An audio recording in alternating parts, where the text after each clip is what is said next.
بائع السردين يرمي السردين في الأمام. مرموه ما ياكلوش انتوما تاع مسفوف. هاوليك خاوتنا غير الخساره. بايت اسدينا لك والله ما تاكلوها.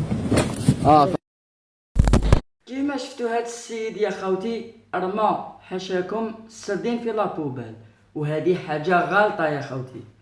المهم واش حبيت نقول لكم باللي عفسه نعمه ربي ما تترماش كامل. سوا هو كان دايرها غاليه والناس ما جاوش شراو عليه، وسوا حاجه واحده اخرى. المهم اذا لقيتها غاليه، اذا دايرها غاليه والناس ما جاوش شراو عليك، اعرف باللي لازم تبدل السومه تاع السردين وهبطها. هذا ما كان. ويا خوتي راح ندير لكم هذا الفيديو تاع واحد السيد كان يبيع السردين ب20,000 وعنده الحق، دار السومه لانسان يقدر يشري عليه ديريكت. المهم خوتي راح نشوفوها، عطوني عليكم في لي كومونتير. لا لا لا لا فامي مليال اي فامي. طيب درت له فامي. لازم ما عندكش غير عندي، هذا هو السوق.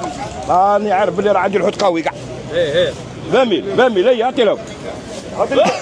هذيك 20 عام 20 عام ها راهي صور فامي كاين مليانه فامي هي شينا ب 40. المستعان يا خوتي. لا للرمي النعمة، ما ترموش النعمة خوتي. النعمة قادر ربي كي ترميها ينحيها لك في اي وقت. هذه هي. سمحونا على المايك اللي من داك يديرها بيا، راكو تعرفوا الله غالب.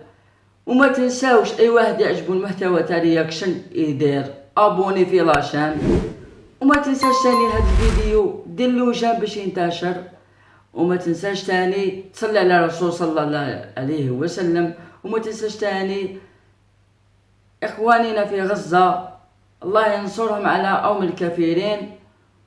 ودايما وكل يومين على 8 تاع الليل فيديو جديد، نتلاقوا في فيديو جديد والسلام عليكم. ابوني ومالغري تو جاني تو تهلاو بزاف في راحكم والسلام عليكم.